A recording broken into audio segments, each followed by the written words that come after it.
See my screen? I guess that's a yes. I can see it. I can see it.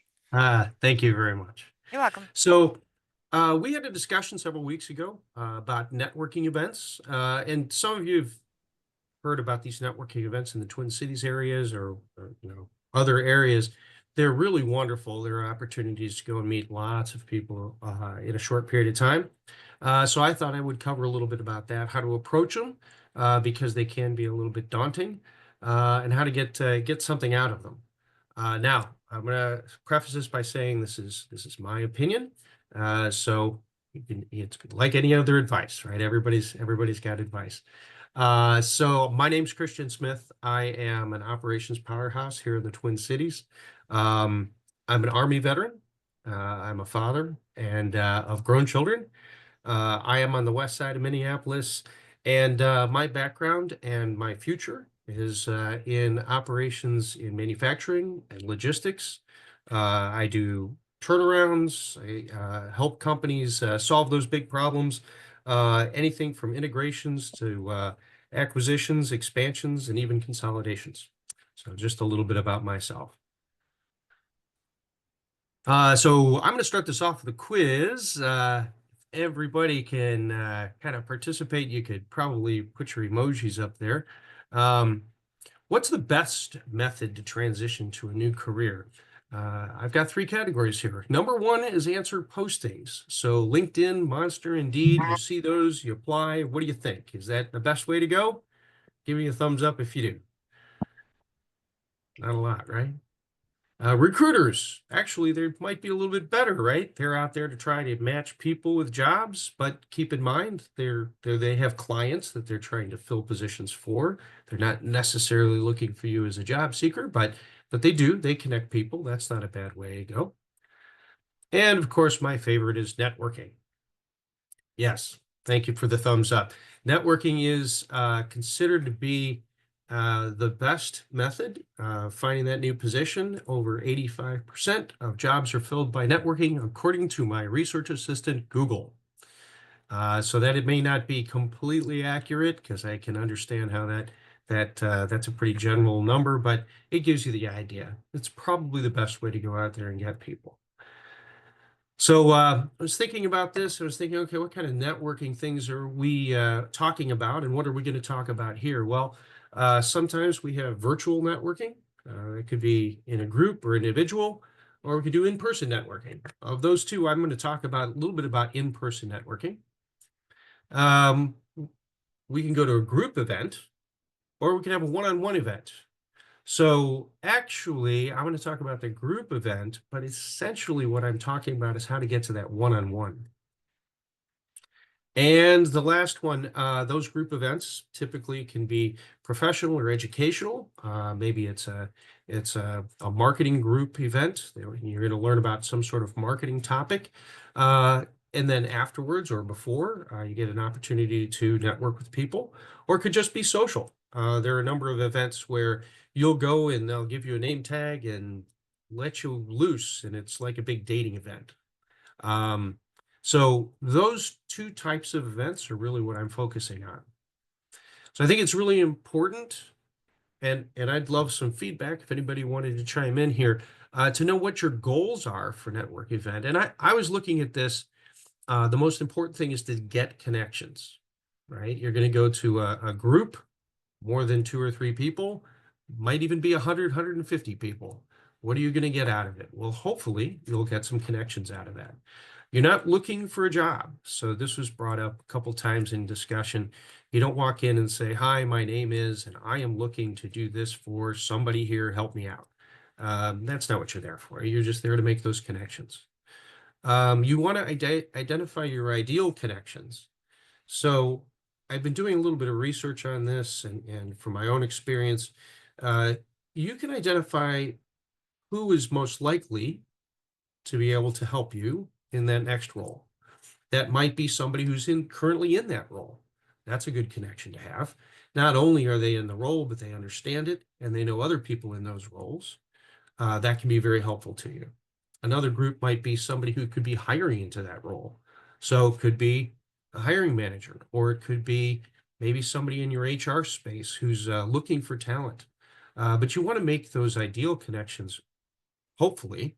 But keep in mind, that ideal connection could come from anywhere. So don't necessarily discount, but you want to focus.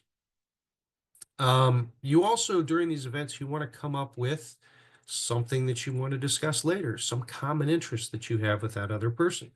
And this will become more important later on. I'll talk about that. And then following that, you want to get a commitment, right? And the commitment is for some sort of a connection later on, a one-on-one, a conversation where you can explain yourself a little bit better, get to know the person a little bit more, and take it from there. Does anybody think of anything I may have missed on this? You'll have to speak up. I think it also gives you an opportunity to build confidence too. I mean, if getting through a networking event is like kind of like going to a first interviews, or having to meet, those folks. And if you can kind of start perfecting that craft of meeting people and getting through some of that stuff, then, kind of takes the edge off when you finally get a chance you're looking for too. That's a good point. This is an opportunity to practice, right? I mean, when you're not doing it one-on-one in a coffee shop with one other person, you can try things out, give it a shot, right? If it works, great. If it doesn't, well, don't do it again, right?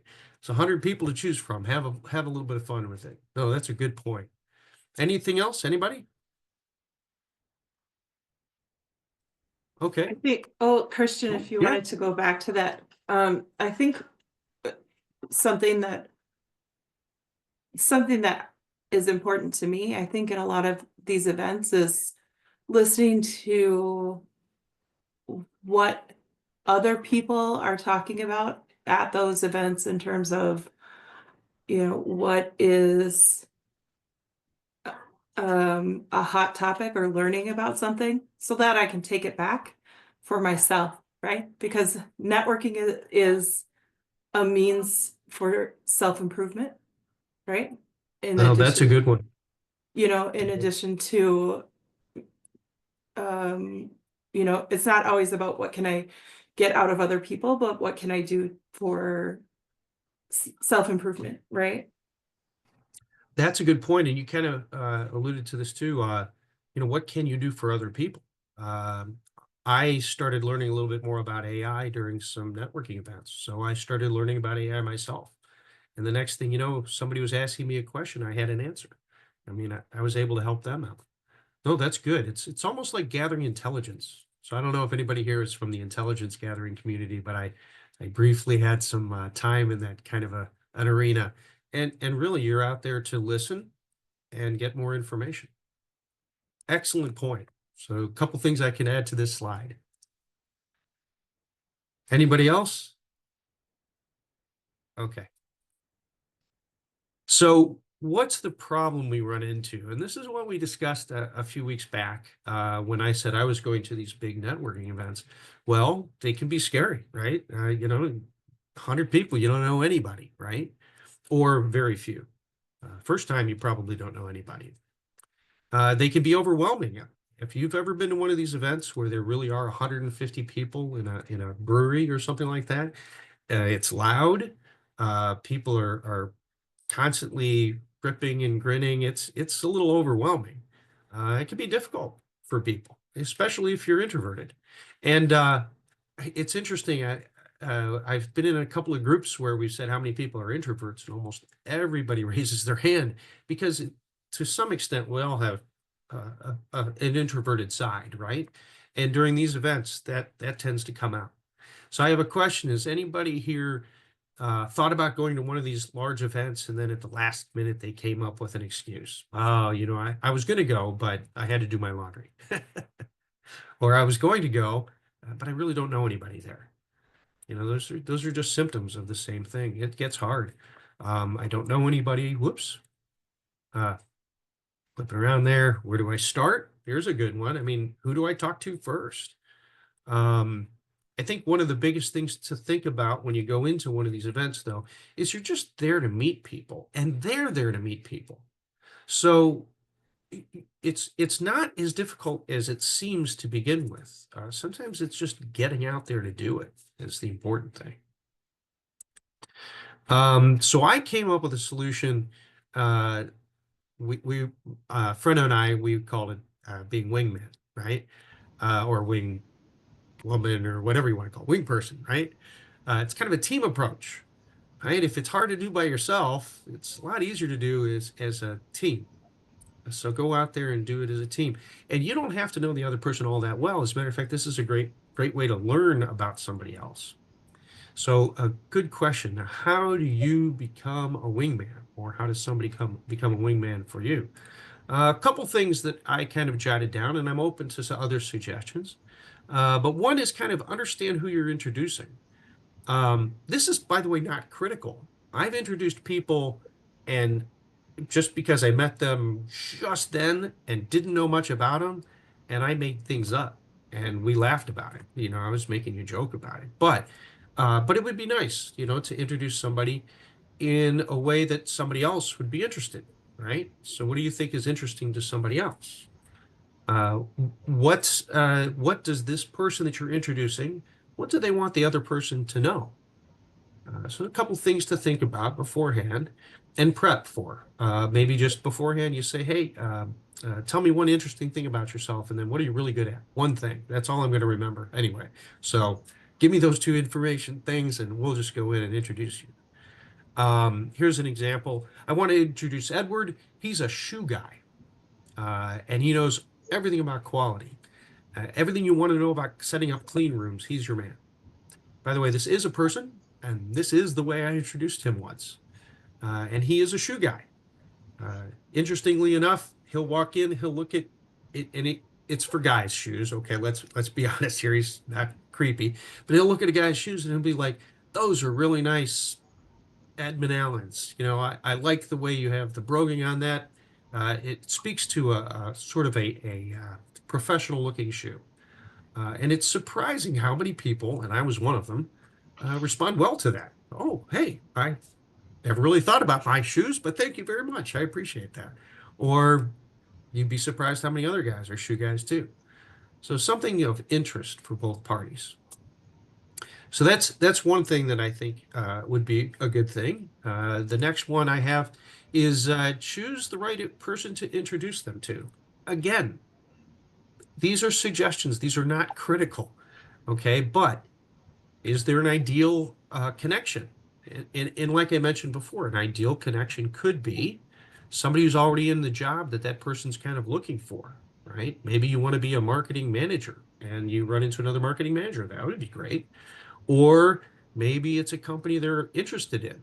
That would be wonderful too. Try for that purposeful introduction if you can. But if you don't know, just pick somebody. Couple things you can think about when you go to one of these networking events. If and some of them will post it on LinkedIn and then they'll ask you to sign up. If they do that and you sign up, you have access to the whole list of people who signed up. You can always take a look at that list and pick some people out beforehand.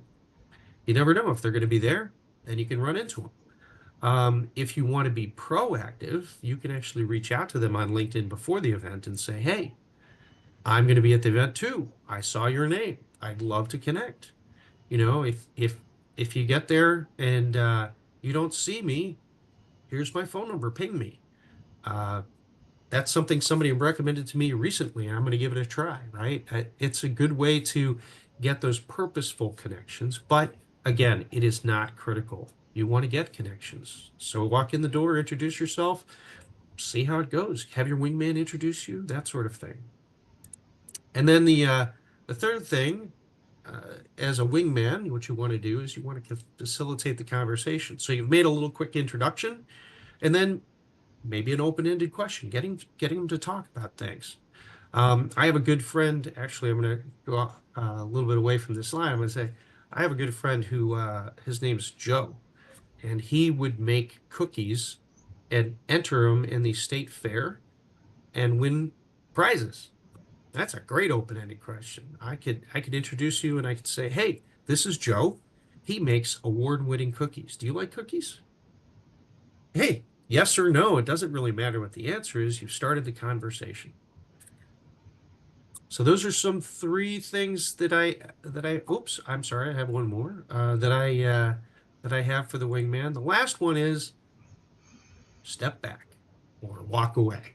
Anybody who remembers this from an old movie, I found this online, but you don't actually have to walk away. But the idea is that you step back and let the conversation happen. Anybody think of anything I may have missed?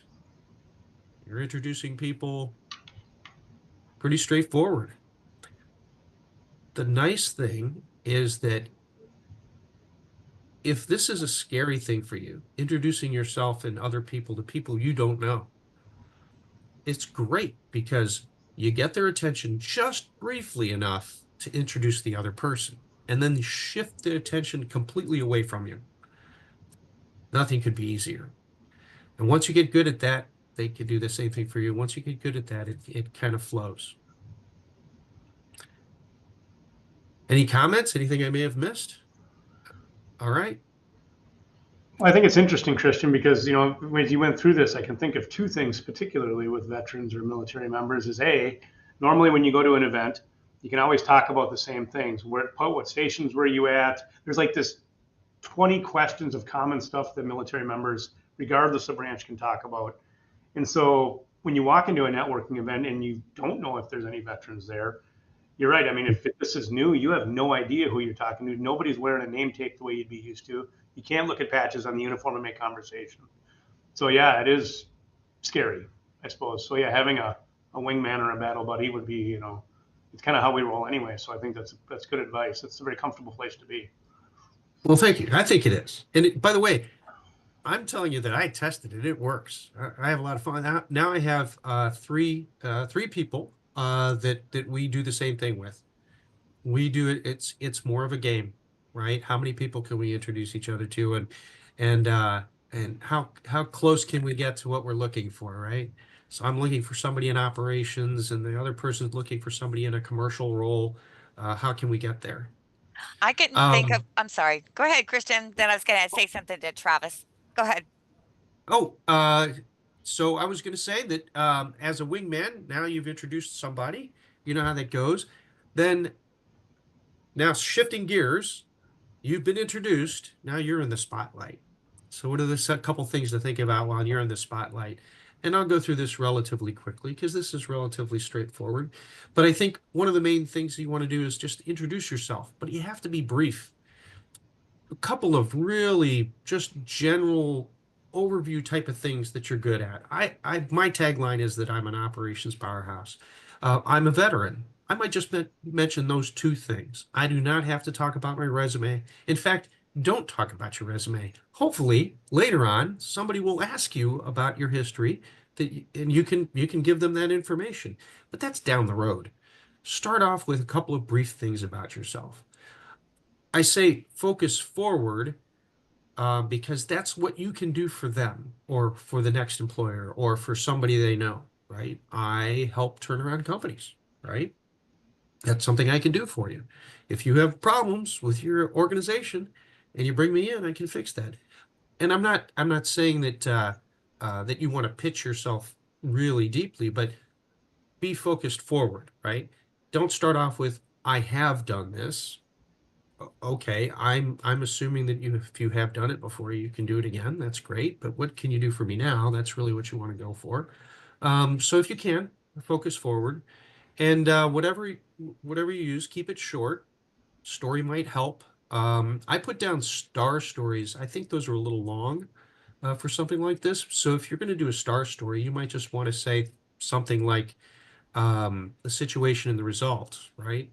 I was asked to, you're interested in clean rooms. I've set up 17 clean rooms in the past 10 years. Good enough, right? I mean, you've done a lot of these things, right? If you have to throw a story in there. The point is you want to keep it just enough to get their attention, and then you want to shift gears to something else. The second thing you want to do is you want to find that connection, right? Whether it's their job, maybe something about their education that you two have in common, maybe it's an interest, but you want to get that connection because later on, that's what you're going to use to get that one-on-one interaction with, right? So you want to cut some sort of connection, whether it's past job, past company, education, maybe it's just an interest in pickleball, whatever it happens to be, something that you can refer to later on, and I'll show you what that means. And then the third thing, and probably the most important thing, is you want to listen to that other person. Get them talking. Get them to tell you about themselves. That's where those interests come from. You get them to talk about themselves because that's the most important thing to them. And that will make you look good in their eyes. That means you're going to be somebody they want to talk to again. And then finally, right, you want to conclude this is a networking event. You're going to meet a number of different people. They're going to want to meet a number of different people. But you want to follow up with, hey, let's meet later on and discuss this a little bit more. That's where those shared connections come into play. I'd love to hear more about your pickleball experience. Right? Let's connect, set up a short meeting. Maybe we can have coffee. I will send you a LinkedIn invite as soon as this is over. Please accept it. Keep an eye out for it, that sort of thing. Okay, so that was a little quick, but any comments? Did I miss anything? I don't think you did. Oh, go ahead. Oh, I was just going to challenge everybody to use all this fine information that Christian just gave us at a career fair. Mm-hmm. It's a great place to do it. Yeah. You are Yeah. correct. Yeah. So are Eagle I- Group meetings. Just a couple things, couple other things you may want to consider. Be enthusiastic when you're at these events. It goes a long way. Show interest, show positive energy, smile. My goodness, people like it when you smile. And then don't forget, if you're playing wingman with somebody, you got to switch off, right? You introduce him, he introduces you, back and forth. That way you both get something out of it. And if you run into a problem like you don't know who to introduce next, just wing it. If you're not sure what to say, just give it a shot. I mean, the other person can correct you. I introduced, who's not on the call now. I introduced one of our Eagle veterans group members. I introduced him, I think, as a nuclear physicist because I wasn't sure exactly what his area of expertise was. But he laughed about it. He said, no, I'm in cybersecurity. I learned something, right? But give it a shot. Go for it. Keep it short. Listen. That's really important, and have fun with it.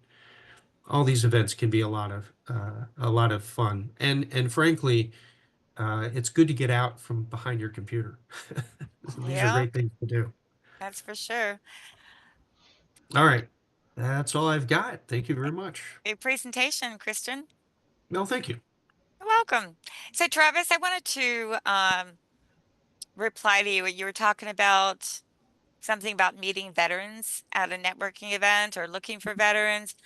I have found just almost by accident, one of the easiest ways to find out if the other person you're talking to is a veteran is just to say something like, were you born in Minnesota, or have you lived here all your life, or, where are you from originally? 9 times out of 10, they're going to tell you, I'm not from here, or I was born here and then I joined the military and now I'm back. You're going to hear that a lot. So that's one way. No, that's good, Rebecca. And I think one of the things that I found was interesting in transition is that, like, if you're all sitting taking a PT test on the PT field and you don't know anybody out there, you can always talk about the same 15 things like you could anywhere else. But when you're standing in a room of people you don't know at a civilian networking event or a career fair, there may or may not be veterans there, but it gets to be a little overwhelming because those same 15 questions, you either have to parry them off and make them less, where were you stationed last?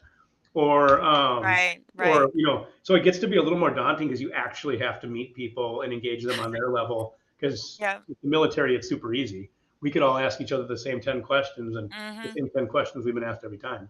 So networking, once you're in the military, once you've been in a year, a little while, is super easy. But yeah, it was definitely a challenge coming out because they were extra scary because I was not afraid to be in a big group of veterans, but I did not know what to talk to people about. Right. In a room full of 100 people, who could be anything. Well, the other thing that I found out from living in Minnesota for the past 20 years is that when people ask you where you're from, they don't mean were you born in another state. That's not what they mean. They assume that you were born here, and you have to tell them or ask them, where am I from or where do I live? They're like two different questions. Yeah. They'll say, oh, where are you from? Where do you live? I'm like, never mind. Yeah, they get confused real easy. Any other questions or comments related to Christian's presentation?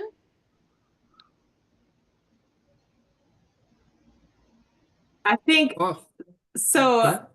One thing I would say as the civilian spouse, right?